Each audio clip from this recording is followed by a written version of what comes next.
And my argument that abortion was a part of female emancipation in the Soviet Union is based on what doctors wrote about abortion in the 20s and 30s and later. Many doctors argue that abortion was an individual right. You're listening to the Transformative Podcast, brought to you by the Research Center for the History of Transformations at the University of Vienna.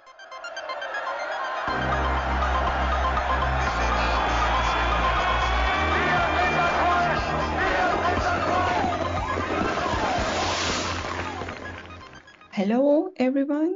I am Zsófia Lóránd. I am assistant professor at the University of Vienna, and I'm sitting here with Dr. Kateryna Ruban, and we are discussing her book in the making entitled Female Emancipation in Doctors' Hands, OBGYN Nina Holopatyuk, and the History of Abortion in Ukraine. Katya, welcome, and thank you for being here. To give our audience an idea, I will say a few words about your book, which tells the story of the role of abortion in women's lives in the Soviet Union during the 20th century. Zooming in onto the microhistory of a provincial hospital in the town of Irshava in Transcarpathia, Western Ukraine, and going even deeper, it tells much of the story through the perspective of Nina Holopatyuk, an obstetrician-gynecologist who worked at this hospital. I would start with asking you to tell us a bit more about the book, what it is about, and to give the audience a bit of a taste of your argument and emphasis in this book. I will mention your fascinating argument from the introduction, where you argue that, quote, abortion was not only a social and demographic issue, but first and foremost a matter of female emancipation. The interplay and uneasy dilemma between seeing abortion through class and later state interests and as an individual right and a matter of political equality shaped the inconsistent and incoherent Soviet abortion policies. End of quote. So I find extremely engaging and makes me very curious when you say that abortion in this context was not purely a social issue or demographic issue as one would suspect about the Soviet Union, but you talk about female emancipation and individual rights. So please tell us a bit more about this. Thank you so much, Zsófia. Thank you so much for offering me a chance to talk about my work. First of all, I want to tell that this book is about Nina, and I want to tell a short history. So in 1951, Nina graduated from Kyiv Medical University, and she went to work in the small town of Irshava in Transcarpathia. And Transcarpathia was incorporated into the Soviet Ukrainian Republic in 1946, so just 5 years earlier. So she came there during this very intense process of Sovietization. And she wrote a memoir, and in her memoir, she talks a lot about her private and professional life with many details about the hospital. And initially, I wanted to write a microhistory of a hospital as a kind of an institution of Sovietization. But then I decided to focus my story fully on Nina. And because she wrote quite a lot about abortions that she and other doctors performed, and also she wrote about abortion that she had herself. Because of this, actually, at some point, I came to realize that abortion is some kind of access that allows me to see and tell something important about the state and women. So I show this medical procedure as a part of much larger picture of Soviet Ukraine. I show how making reproductive decisions was interwoven into the everyday life of the small town.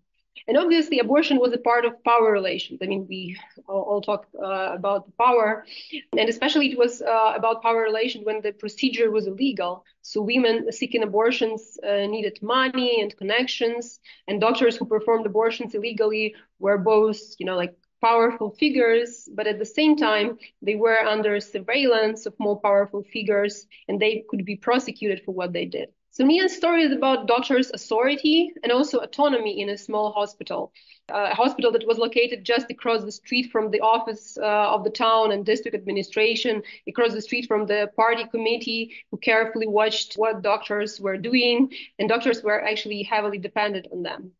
But the political authorities, especially wives of all kinds of local bosses, they depended on doctors like Nina. Thank you, Katya. This is extremely insightful to hear this from you, and it makes me think to ask you to maybe tell us a bit more about exactly how this worked out with what you mentioned, that abortion is an access to say something about the state and women? And how is this then a bigger picture? How important is abortion for Soviet type women's emancipation? Yeah, so the story is like actually each modern history of abortion is always about the state and women, and doctors and women, and the state and doctors. So this is a kind of a triangle where all sides are related to each other. And in my story, Soviet Ukrainian story and Irshava story, for both women and doctors, abortion defined their relationship with the state.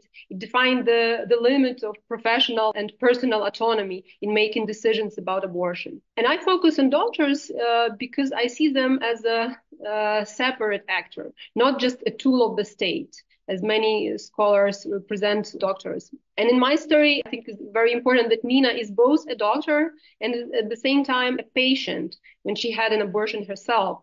And that's what makes it, I think, so interesting. And to understand the relationships of doctors with the state, with the Soviet state, I look at the history of abortion in the Soviet Union from much earlier on. My history develops on the background of abortion politics in Kyiv and in Moscow. To understand what happened in Irshava in the 50s and 60s, I first look at the early Soviet period and even before 1917 to see how abortion was extremely politicized for the first time during the late imperial period and what arguments made abortion legal in 1920. It's very important to understand that there is a big contrast to what was happening in Soviet Russia and then in other Soviet republics. So it was a big contrast to what was happening in Europe at that time, because Soviet Russia and then Soviet Union, they made abortion free for all women without any limitation. That was indeed unique and quite revolutionary when they did it in 1920. And my argument that abortion was a part of female emancipation in the Soviet Union is based not what Soviet leaders actually wrote about abortion, but it's based on what doctors wrote about abortion in the 20s and 30s and later. And doctors indeed consider abortion as a part of female emancipation, a part of a justified desire of women to regulate their reproduction. Abortion was, of course, a social and demographic issue, but many doctors argue that abortion was an individual right. And I think that this thinking is very important for what comes next, even if we see that the 1920 decriminalization was a very short-lived decision. And there were more and more limitations until 1936, when during Stalinism, abortion was made illegal again. The thinking that this argument that made abortion legal, I think they had a very strong and persistent legacy during the Soviet time. So when Nina studied and started to work in Irshava, abortion was illegal. And I look at the textbooks that she used. I looked at all this instruction that she got from the ministry and what they say about abortion. And it's extremely important that they not just repeat the law. No, they insist that doctors have an autonomy to decide about each case. I see that basically doctors on all levels insisted that it was only up to them to make reproductive decisions together with women, but not under total control of the state. I hear you saying that for doctors, abortion was, yes, about women's right to decide about their reproduction, but they also felt that the state was intervening with their own professional expertise if they try to regulate abortion, right?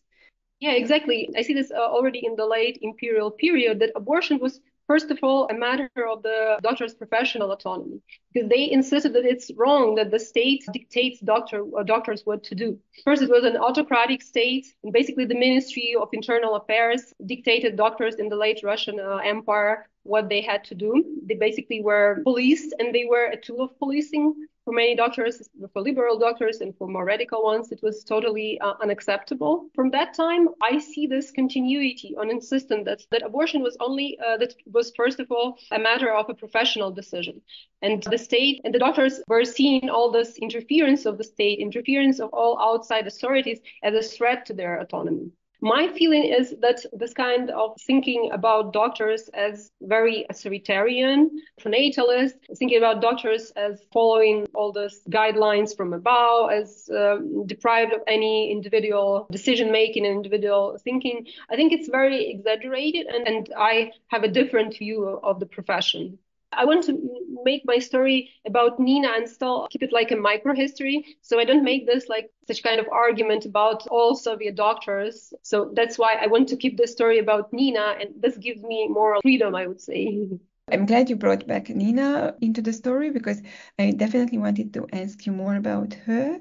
Based on what I have read, it's clear that she's a very important figure to you. She was also an extensive writer of different diaries and her own doctor's files. So she was very generous to the contemporary historian by leaving enough sources. But it is clear that she was a fascinating woman. You have this close relationship to her as someone who tells her story now for the future. Can you tell us a bit more about her and how did you end up with her? I'm actually very, very lucky that I met her. I met her in Kyiv when she was already 86 years old. She was a grandmother of my ex-husband, so it's kind of like family relationship. And at that time, I was just starting my grad school, and I was a big fan of Michel Foucault, and I wanted to write something about hospital. I was so fascinated with this topic. And then somehow I found out that she wrote a memoir about her life. Extremely fascinating source that basically that basically created my dissertation topic, and then basically what inspired me to write this book. So this memoir, she wrote it during the last years of the USSR, 1990-1991, after she finished working in Warsaw and she came back to Kyiv. And it's a kind of a reflection on her life, and it's addressed to the broad audience. And she shared it with anyone who wanted to read it, who was interested in her life and in the Irshava. And she gave it to her family, and then they later presented it to me. When I met her, she was vivid and talkative. I wouldn't say that she told something very important for my research. I would say no, because she enjoyed talking about Warsaw, but she mostly repeated all the stories that I already knew from her memoir. But it was great to see what kind of personality she was. Extremely bright and strong personality.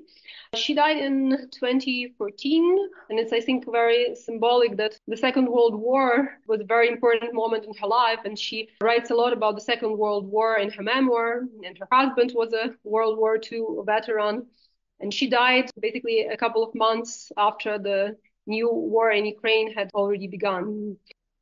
Nina was one of the first female gynecologists, if I understand correctly, in the Sovietization process in Transcarpathia. What is it that you would mention as the most important aspects of her gender, professionally, personally, based on what you have found? I wouldn't say that she was one of the first obstetrician-gynecologists, because basically in the Soviet Union, starting from the mid-30s, there were a lot of women entering all kinds of medical professions. And by the time she started to work in Warsaw, the obstetrical gynecological profession was 80% women. So it was not something unusual. Her position was kind of unusual because before 1946, before the Soviets actually started to build a hospital, there was no hospital and no doctors in Warsaw. When she came there, she was in a very unusual position. She was considered what was called a Soviet, and she was a doctor. And all the doctors who were there, they were mostly men during the Czechoslovak period, and then like in the late 40s. So she was a woman doctor. So that was still some kind of an unusual, and that's this kind of this combination of a woman doctor and this authority that comes with being a doctor. That's something that I talk a lot about in my work. So she was not the first in the Soviet context, but in Warsaw she was still a novelty as a female doctor. And this takes me back to my last question, because you focus on a small town in Transcarpathia in order to also tell a story, tell the local story, but also tell a bigger story about Soviet medicine and Soviet abortion practices. This is the bigger framework of what you do. This takes me to the question of why do you think it is important to decolonize Soviet and generally East European studies? Maybe if you could add a bit more about how your story about reproductive rights play a role here. It's extremely important to decolonize Soviet and European studies, and it has been a core of my work. Because, abortion and the so-called woman question in the Soviet Union, they've been studied quite extensively, but most of the scholarship is based on what scholars can find in the Central Russian archives. And there is this huge scholarship about Soviet women, Soviet doctors as some kind of uniform category. And when I was writing my dissertation, it was also the history of abortion in the Soviet Union. It was also about Soviet women and Soviet doctors. And I was questioning this approach, but not enough questioning this. And when I was finishing my dissertation, the full-scale war started. And it was something that helped me to see the story in a very different way. So initially, I envisioned my study as a kind of representative picture of abortion in the Soviet Union. But now it doesn't make sense for me anymore. I see this story, I see Nina's story as, first of all, a Ukrainian story, a Transcarpathian story, and then a Soviet story. But the Soviet story is not that important for me. Basically, it was also one of my biggest shortcomings that to understand abortion politics in Irshava and in Ukraine in general, I was very often using texts written by doctors in Moscow and St. Petersburg and all over the Soviet Union. Now I'm refocusing my work. And even my main argument about the doctor's professional autonomy that was growing stronger, specifically through the practice of abortion during and after Stalinism, initially I saw this autonomy as a Soviet one, as like shared by doctors in Kyiv, in Moscow, Odessa, and in Irshava. That's basically encompassing the entire Soviet Union. But now I see it as something deeply grounded in the local Ukrainian context.